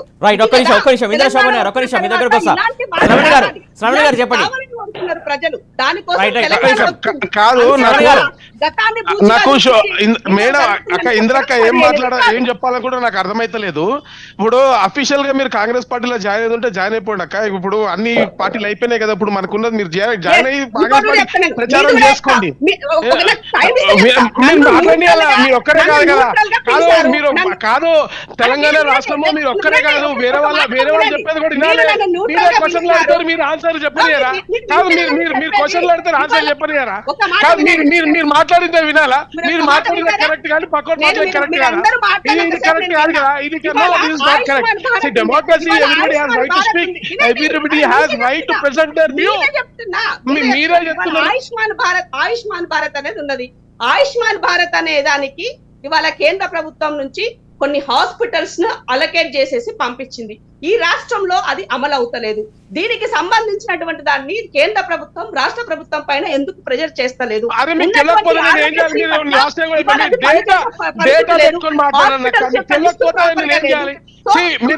మీరు ఏదైనా ఒక విషయం మాట్లాడినప్పుడు దాని మీద అవగాహన పెట్టుకొని మాట్లాడండి. మీకు తెలుసా ఆరోగ్యశ్రీ ఆయుష్మాన్ భారత్ రెండు కలిపి ఆల్రెడీ కార్డ్స్ ఇస్తున్నారు తెలంగాణ రాష్ట్రంలో. మీకు దీనిపైన తెలుసా? దీని మీ సమాచారం ఉందా? మీరు ఒకసారి గూగుల్ చేసి చూడండి. మీకు విషయం మీరు చెప్పేది వినండి, మీకు తెలియకపోతే తెలుసుకోండి. మీరు చెప్పేదే కరెక్ట్ అనకండి. సమస్య మీరు చెప్పాల్సిన సమస్య ఎక్కడ నేను సమస్య వినండి. మీరు కాదు నేను సమస్య ఏదని చెప్తానండి. సమస్య ఎక్కడంటే ఈ తెలంగాణ రాష్ట్రంలో ఇప్పుడు ఏవైతే ఆధార్ ఇప్పుడు ఆయుష్మాన్ భారత్ ప్లస్ ఆరోగ్యశ్రీ పేరుతోటి రెండు కంబైన్డ్ గా ఏదైతే స్కీమ్ ఇస్తున్నారో ఇవి ఆటోమేటిక్ గా రేషన్ కార్డు లో ఉన్నటువంటి పేరు తీసుకొని ఈకేవైసీ చేసుకొని దాని త్రూ కార్డ్ డౌన్లోడ్ అవుతుంది. ఇక్కడ సమస్య ఏంటంటే తెలంగాణ రాష్ట్రం వచ్చినప్పటి నుంచి కూడా కొత్త రేషన్ కార్డులు ఇవ్వలేదు. కొత్త రేషన్ కార్డులు ఇవ్వనప్పుడు వైట్ రేషన్ కార్డు రాని వాళ్ళకి ఏ విధంగా ఈ మీకు ఆయుష్మాన్ భారత్ వర్తింపజేస్తారు లేదా ఆరోగ్యశ్రీ వర్తింపజేస్తారు? ఇది మీరు అడగాల్సిన క్వశ్చన్. ఇది యాక్చువల్లీ అంతే ఇక్కడ ఇంప్లిమెంట్ చేయట్లేదు అని కాదు, చేస్తున్నారు. కాకపోతే రేషన్ కార్డు లేకుండా on what criteria, on what basis do you implement this Ayushman Bharat scheme in Telangana? అది ఎవరు చేయాలి తమ్మి? కేంద్ర ప్రభుత్వం అన్నది ప్రాపర్ గా ఆడిటింగ్ ద్వారా మీకు తెలియకపోతే నేను ఏం చేస్తా? మీకు ఒక విషయం, ఇప్పుడు ఇండియన్ ఫెడరల్ సిస్టమ్ లో వినండి ఒకసారి వినండి, నేను చెప్పేది కూడా వినండి, మీరు చెప్పేదే కాదు, మీరు చెప్పేది వినండి. కేంద్ర ప్రభుత్వం స్కీమ్ తీసుకొచ్చి రాష్ట్ర ప్రభుత్వం చెప్తుంది, ఇంప్లిమెంట్ చేయాల్సిన డిస్క్రిప్షన్ రాష్ట్ర ప్రభుత్వానికి ఉంటుంది. మీకు అది తెలియకపోతే నేను ఏం చేయను? ఇప్పుడు కేంద్ర ప్రభుత్వం ఒక స్కీమ్ పెడుతుంది, రాష్ట్ర ప్రభుత్వాన్ని వాడుకోరా బాబు అంటది. వాడుకోవాలా లేదా అనేది వీటి డిస్క్రిప్షన్ ఉంటది. ఎస్, తెలంగాణ రాష్ట్రంలో సరే లేట్ గా సరే ఆరోగ్యశ్రీ, ఆయుష్మాన్ భారత్ కలిపి మేము అడిషనల్ గా 3 లక్షలు ఇచ్చి ఇంప్లిమెంట్ చేస్తామని చెప్పారు. కానీ మనం అడగాల్సింది ఏంటంటే ఏ బేసిస్ మీద మీరు ఇంప్లిమెంట్ చేస్తున్నారు అంటే రేషన్ కార్డుల మీద ఒకవేళ క్రైటీరియా తీసుకున్నట్టయితే, ఒకవేళ బీపీఎల్ బిలో పోవర్టీ లైన్ కి రేషన్ కార్డే క్రైటీరియా అయితే మరి రేషన్ కార్డులే మీరు మంజూరు చేయట్లేదు కదా. మరి మేము తెలంగాణ రాష్ట్రంలో ఉన్నటువంటి ప్రజలకు ఈ పథకం ఏ విధంగా వర్తింపజేస్తారు? ఇది మీరు అడగాల్సిన క్వశ్చన్. మీరు ఇది వదిలేసి మీరు ఏదో అడుగుతా ఉన్నారు. అట్లనే కేంద్ర ప్రభుత్వము అనేక ఫైనాన్స్ కమిషన్ గ్రాంట్స్ ద్వారా ప్రతి స్కీమ్ కి చివరికి వైకుంఠ ధామాలకి, యూజీడీ పైప్ లైన్ కి, స్ట్రీట్ లైట్స్ కి, సీసీ రోడ్లకి ఒక నిమిషం శ్రావణ్ గారు లిస్ట్ అంతా చెప్తున్నారు కానీ ఒక నిమిషం ఆగండి. మొత్తానికి ఇద్దరు కలిసి మొత్తానికి టాపిక్ అంతా డైవర్ట్ చేసి ఒక నిమిషం వస్తున్న దగ్గరికి వస్తా. ఒక నిమిషం అరవింద్ గారు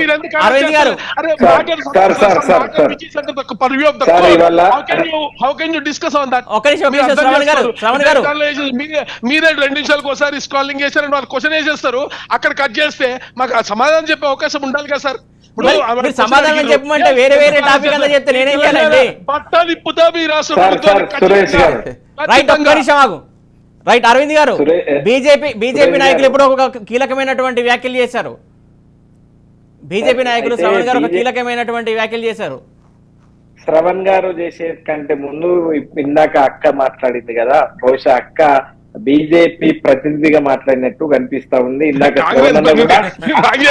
కాంగ్రెస్ ప్రతినిధి అంటారు, ఒకరేమో బీజేపీ ప్రతినిధి అంటారు. సార్ కాంగ్రెస్ ప్రతినిధిగా తను మాట్లాడినట్లు మీకు కూడా ఎవరంటారో చూడాలి మరి. అయితే నేనేమంటా ఉన్నాను సార్ అంటే, ఎస్ అక్క ఇంటెలెక్చువల్, దాంట్లో ఎవరికి ఏం అనుమానం లేదు. అక్క పర్ఫెక్షన్, అది తను ఏదైనా మాట్లాడవచ్చు, దాంట్లో ఎవరికి ఏమి ఇబ్బంది లేదు సార్. వాస్తవం ఏంది, అవాస్తవం ఏంది, న్యాయం ఏంది, అన్యాయం ఏంది అనేటువంటి విషయం ఇవాళ ప్రజా కోర్టులో ప్రజల ముందర ఉన్నటువంటి నేపథ్యం ఉన్నది. అయితే సార్ 2004 నుంచి 14 వరకు కాంగ్రెస్ పార్టీ అధికారంలో ఉంటే సార్, ఆ రోజు వైఎస్ రాజశేఖర్ రెడ్డి గారు అయ్యాల మనకు ప్రాజెక్టులు కావాలి అని నన్ను అడిగినప్పుడు ఓవర్ నైట్ లో తీసుకుపోయిండు సార్. తెలుగు గంగా, అంగరే, నీవా, గాలేరు నగరి, గురు రాఘవేంద్ర స్వామి, వరదరాజస్వామి గుడి, వెలిగోడు,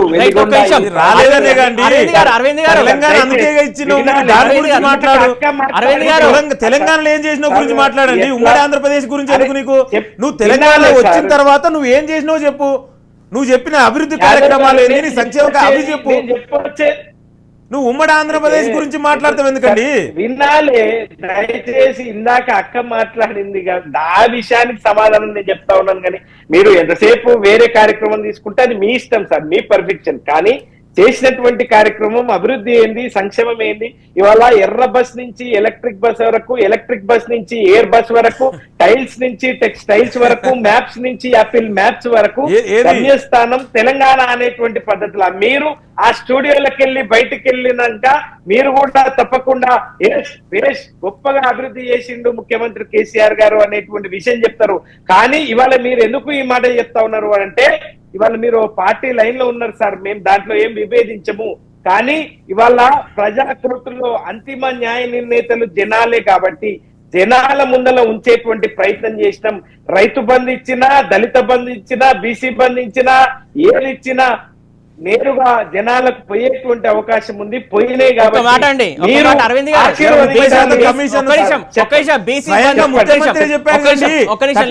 కమిషన్ తీసుకుంటారని ముఖ్యమంత్రి చెప్పాడు.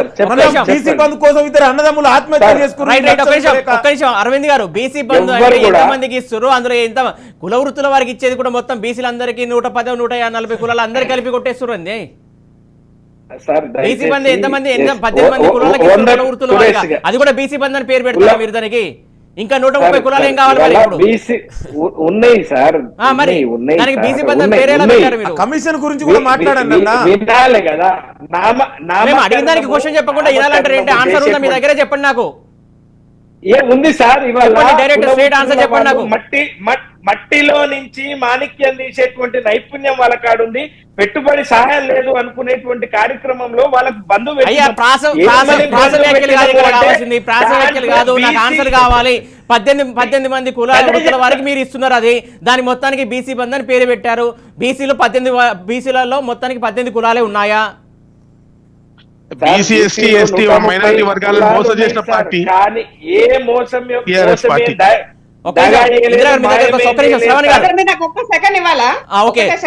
ఇందిరా గారు చెప్పండి. ఇంతకు ముందు బీజేపీ సోదరులు మాట్లాడుతూ నేను అడిగిన దానికి వాళ్ళ దగ్గర సమాధానం ఉంటే వాళ్ళు చెప్పాలి, లేదు అని అనుకుంటే నేను ఏ పార్టీ ప్లాట్ఫామ్ లో లేదు. నేను అనుభవించినటువంటి నాకు తెలిసినటువంటి ఒక విషయ పరిజ్ఞాని మాత్రమే ప్రజల ముందు నేను పెట్టాను. అలాంటప్పుడు పార్టీలు మారారన్న ప్రస్తావన చేశారు. పార్టీలు మారానంటే ఇందిరా శోభను తన స్వార్థం కోసమో పదవులు అనిపించో డబ్బుల కోసమో అమ్ముడుకోలేదు. అది గుర్తుపెట్టుకోవాల్సిన అవసరం ఉంది. నేను తెలంగాణ రాష్ట్ర ప్రజల సంక్షేమం కోసమే రాజకీయాలలో నేను వచ్చినటువంటి దానిని, తెలంగాణ ఉద్యమంలో పనిచేసినటువంటి దానిని, నిస్వార్థంగా ఏ ఒక్క దాని గురించి ఎవరి దగ్గర ఒక ఛాయ నీళ్ళు కూడా ఆశించకుండా పనిచేసినటువంటి దాన్ని ఏ నెత్తి చూపేటువంటి వాళ్ళు, నన్ను పార్టీలు మారి అని చెప్పేటువంటి వాళ్ళు, వాళ్ళకి వాళ్ళ విజ్ఞతగా వదిలేస్తున్నా. ఎందుకనంటే ఒక వ్యక్తి గురించి మనం మాట్లాడేటప్పుడు వాళ్ళు వారు ఎక్కడో ఒక చిన్నగా బాధపడ్డారు, అందుకోసం వాళ్ళు చెప్పారు ఎక్స్ప్లెనేషన్. బట్ వ్యక్తిగతంగా ఇక్కడ ఎవరికి వద్దు. శ్రవణ్ గారు చెప్పండి, మీ బీజేపీ సెకండ్ లిస్ట్ సంబంధించి ఇంకెందుకు ఆలస్యం అవుతుంది? జనసేనతో పొత్తు కుదిరిందా కుదరలేదా ఏంటి అసలు? చాలా మంచి క్వశ్చన్ అడిగారు సార్. నేను ఒకటి చాలా క్లియర్ గా చెప్పాలనుకుంటున్నా.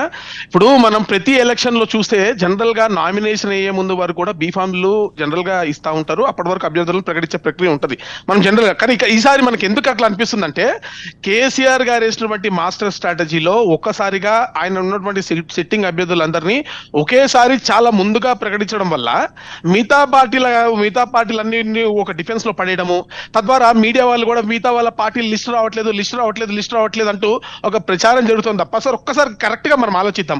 ప్రతి ఎలక్షన్ షెడ్యూల్ వచ్చిన తర్వాత దాని తర్వాత చివరికి బీఫామ్లు లాస్ట్ రోజు అయిపోయే వరకు కూడా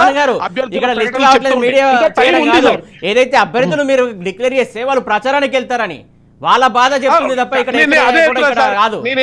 సమయం లేదని చెప్పేసి మీ కార్యకర్తలే మీ పైన ప్రెషర్ తీసుకొస్తారు. అది పక్కన పెట్టి టాపిక్ డైవర్ట్ చేస్తున్నారు మీరు. దాన్ని క్లియర్ గా చెప్తున్న భారతీయ జనతా పార్టీ వ్యక్తుల పరంగా ప్రచారం చేసేటువంటి పార్టీ కాదు. భారతీయ జనతా పార్టీ సిద్ధాంతాల పరంగా ప్లస్ ఏదో ఎలక్షన్లు వస్తే ఆ రోజు ఎన్నికల ప్రచారం పోవాల్సిన అవసరం మాకు లేదు. 24/7 ప్రతిరోజు ప్రతినిత్యం ప్రజా సమస్యల పైన ప్రజల మధ్య ప్రజల కోసం పోరాడుతున్నాము. ఈ రోజు అభ్యర్థి ఎవరైతే గెలిచేది పార్టీ జెండా మీదే కదా. రైట్ అండి. లింగం యాదవ్ గారు ఫైనల్గా మీరు చెప్పండి, మీ సెకండ్ లిస్ట్ కూడా పెండింగ్ ఉంది. చాలామంది నిరుత్సాహపరులు ఉన్నారు, అలాగే ఆశావహులు కూడా ఉన్నారు. కాకపోతే ఎందుకు ఇంత లిస్టు ఇంకా పెండింగ్లో పెడుతున్నారు ఏంటనేది చాలా మంది అడుగుతున్నటువంటి ప్రశ్న. లేదండి, డెఫినెట్ కూడా తొందరలోనే సెకండ్ లిస్ట్ కూడా మేము ప్రకటించబోతున్నాం. ఎందుకంటే కాంగ్రెస్ పార్టీలో ప్రజాస్వామ్యం నమ్మే పార్టీ, ప్రజాస్వామ్యం ఎక్కువ ఉన్న పార్టీ కాబట్టి కొంచెం ఎవరైనా ఏదైనా బయటకు వచ్చి మాట్లాడుతున్నారు. అదే చెప్తున్నా, ప్రజాస్వామ్యం నమ్మే పార్టీ, ప్రజా డిసెంట్ కూడా రైట్ కదా. నీకు మిగతా పార్టీలో డిసెంట్ కూడా ఉండదు కదా, నీకు ఆ స్వేచ్ఛ లేదు కదా. కనీసం ఒకరు ఇలా బీఆర్ఎస్ లో ఒక్కరైనా మాట్లాడి కేసీఆర్ వ్యతిరేకంగా ఉండగలుగుతారా? మేము ఏం చెప్తున్నాంటే కనీసం బీజేపీలో బీఆర్ఎస్ లో ఆ స్వేచ్ఛ ఉండదు. కాంగ్రెస్ పార్టీ ప్రజాస్వామ్యాన్ని నమ్మే పార్టీ, భారత రాజ్యాంగాన్ని నమ్మే పార్టీ. సో కొంచెం స్వేచ్ఛ ఉంటుంది కాబట్టి మాట్లాడతారు. కానీ అల్టిమేట్ గా తెలంగాణ ప్రజలకు అభిష్టానికి అనుగుణంగానే టికెట్లు ఇస్తారు. సో డెఫినెట్ కూడా తొందరలోనే ఇవాళ రేపు టికెట్లు కూడా డిస్ట్రిబ్యూషన్ అవుతుంది. ఇవాళ సమస్య అది కాదు, 9.5 ఏళ్లుగా ఇవాళ మోసం చేసిర్రు ఈ బీఆర్ఎస్ తెలంగాణ ప్రజల్ని. ఇలా తెలంగాణ సబ్బండ వర్గాలు ఇలా కాంగ్రెస్ పార్టీ ద్వారా ఉన్నారు. మేము ఇచ్చిన 6 గ్యారంటీలు ఇలా ప్రజలు విశ్వసిస్తున్నారు. దాన్ని తట్టుకోలేక ఈ బీఆర్ఎస్ బీజేపీ ఏదో డ్రామాలాడి మాట్లాడుతున్నారు తప్ప అసలు బీజేపీ తెలంగాణలో ఎక్కడ ఉందండి? ఇలా కేసీఆర్ కూడా ముఖం లేదు ప్రజల కాడికి పోవడానికి. ఇలా ఎమ్మెల్యే తిరగబడుతుర్రండి, తిరగబడుతురుగా వాళ్ళ మీద. Thank you so much. అలాగే కన్య అరవింద్ గారు థ్యాంక్ యూ అండి, శ్రావణ్ గారు థ్యాంక్ యూ అండి, లింగం యాదవ్ గారు థ్యాంక్ యూ అండి, ఇందిరా శోభన్ గారు థ్యాంక్ యూ సో మచ్ అండి.